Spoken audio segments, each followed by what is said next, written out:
সাধারণ জায়গা থাকে না, সেই জায়গাটা আল্লাহর জান্নাতের বাগান হয়ে যায়। সুবহানাল্লাহ।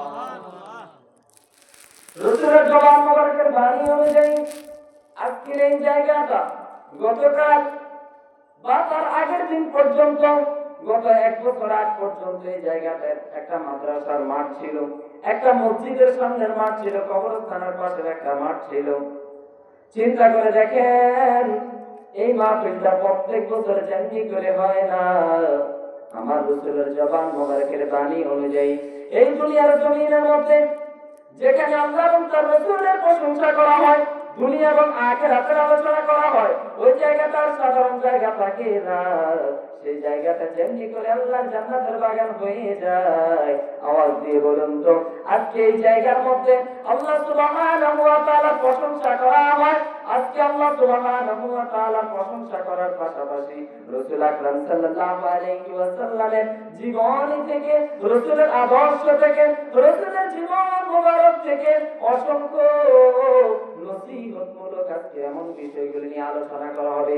রাসূলের সম্মানের আলোচনা করা হবে, আউলিয়া কেরামের প্রশংসা করা হবে, কোরআন এবং হাদিসের আলোচনা আজকে এখানে হবে গো। আল্লাহ এবং তার রাসূলের প্রশংসা যেখানে করা হয়, আওয়াজ দিয়ে বলুন তো, সেই জায়গাটা আজকের এই জান্নাতের বাগান, এতে কোনো সন্দেহ আছে নি? আজকের এই জান্নাতের বাগান সাজাতে গিয়ে কত যুবক, কত বৃদ্ধ বাবা পর্যন্ত অক্লান্ত পরিশ্রম করে আজকের এই আয়োজন কি করেছে, এই জান্নাতের বাগানকে সাজাতে গিয়ে কত মানুষ কত রকম বিপদের সম্মুখীন হয়েছে। আজকের এই জান্নাতের বাগানে যারা সাজিয়েছে, যারা আয়োজন করেছে, আল্লাহ সুবহানাহু ওয়া তাআলা জান্নাতের মধ্যে যেমনি করে সবাইকে কবুল করবে না, একটাবার মন থেকে চিন্তা করে বলুন তো, যারা দোকানের মধ্যে আছে, যারা বাড়ির মধ্যে আছে, যারা রাস্তাঘাটে চলাফেরার অবস্থায় আছে, তাদের ভাগ্য আর আপনাদের ভাগ্য এক কিনা? জান্নাত আর জাহান্নামের মধ্যে যেমনি করে পার্থক্য করা যায়, আমার রাসূল সাল্লাল্লাহু আলাইহি ওয়াসাল্লাম বলেন, এই দুনিয়ার জমিনের মধ্যে যখন তোমরা জান্নাতের বাগান দেখবে, জান্নাতের বাগানের মধ্যে তোমরা বসে যাবে, জান্নাতের বাগানের মধ্যে প্রবেশ করবে।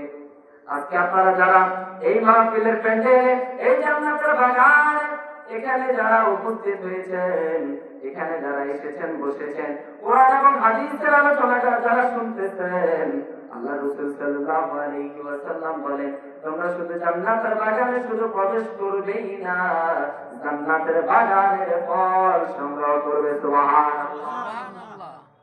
সাহাবায়ে কেরাম জিজ্ঞেস করলেন, ইয়া রাসূলুল্লাহ, ইয়া হাবিবাল্লাহ, নবী গো, এই দুনিয়ার জমিনে আপনি তো বলেছেন আল্লাহর জান্নাতের বাগান আছে, ওই জান্নাতের বাগান আপনি বলেছেন যেখানে কোরআন হাদিসের আলোচনা হয়, যেখানে আপনি রাসূলের আল্লাহর শানের আলোচনা করা হয়, যেখানে দুনিয়া এবং আখিরাতের কথা বলা হয়, সেই জায়গাটা জান্নাতের বাগান হয়ে যায়।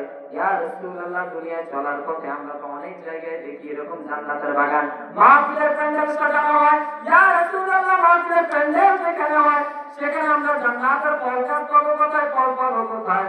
আল্লাহ রাসূল সাল্লাল্লাহু আলাইহি ওয়াসাল্লামকে সাহাবায়ে কেরাম বলেন, ইয়া রাসূলুল্লাহ, ওই জান্নাতের বাগান, দুনিয়ার যে জান্নাতের বাগানের কথা আপনি বললেন, ওই জান্নাতের বাগানের মধ্যে তো আমরা মাহফিলের প্যান্ডেলের মধ্যে গাছ দেখতে পাই, মাইকের প্যান্ডেল, মাইকের স্ট্যান্ড দেখতে পাই, এমনি করে দুনিয়ার জমিনের যে জান্নাতের বাগান আছে, ওই জান্নাতের বাগানের মধ্যে আমরা তো চতুর্পাশে সামিয়ানা দেখি, উপরে সামিয়ানা দেখি, নিচে আমরা কার্পেট দেখি।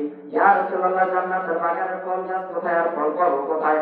আমার নবীর জবান মোবারক দিয়ে বলেন, ও আমার সাহাবা, তোমরা এখনো বুঝতে পারো নাই, বুঝতে পারো নাই, এই দুনিয়ার জমিনের মধ্যে যেখানে আল্লাহ এবং তার রাসূলের প্রশংসা করা হয়, যেখানে আখিরাতের আলোচনা করা হয়, যেখানে পরকালের বিষয়ে আলোচনা করা হয়, ওই জায়গাটা যেমনি করে দুনিয়ার সাধারণ কোনো জায়গা থাকে না, যেমনি করে ওই জায়গাটা আল্লাহর জান্নাতের বাগানের একটা অংশ হয়ে যায়। ওই জান্নাতের বাগানের মধ্যে তোমরা হয়তো বাস দেখতে পারবে, সামিয়ানা দেখতে পারবে, মাইকের স্ট্যান্ড দেখতে পারবে, দুনিয়ার জমিনের আসবাবপত্র দেখতে পারবে, এগুলো জান্নাতের বাগানের ফল গাছ, কোনো ফল নয়। ইয়া রাসূলুল্লাহ, আমরা ফল কিভাবে চিনব, ফল কিভাবে খাবো? আমার রাসূল বলে, ওই যে আলোচনার মধ্যে মাওলানা সাহেব, ইমাম সাহেব এবং যিনি আলোচনা করবে কোরআন এবং হাদিসের ভাষায়, যিনি আলোচনা করবে আল্লাহ এবং তার রাসূলের মাঝে মধ্যে যে সুবহানাল্লাহ বলবা, মাঝে মধ্যে যে আলহামদুলিল্লাহ বলবা, মাঝে মধ্যে যে আল্লাহু আকবার বলবা। এমনি করে আমি রাসূল আকরাম সাল্লাল্লাহু আলাইহি ওয়াসাল্লামের প্রশংসা এবং আল্লাহ সুবহানাহু ওয়া তাআলার প্রশংসা করা হয়।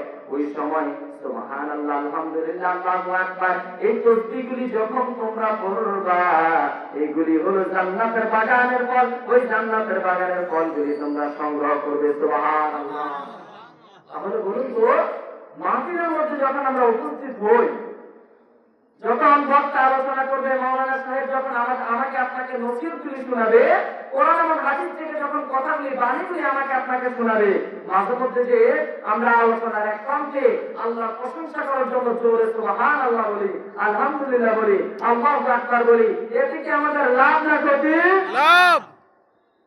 আলহামদুলিল্লাহ, আল্লাহ সুবহানাহু ওয়া তাআলা আমাকে আপনাকে সকলকে এই জান্নাতের বাগানে যে কবুল করেছেন, আল্লাহ সুবহানাহু ওয়া তাআলা আজকের এই জান্নাতের বাগানে সবাইকে কবুল করবে না।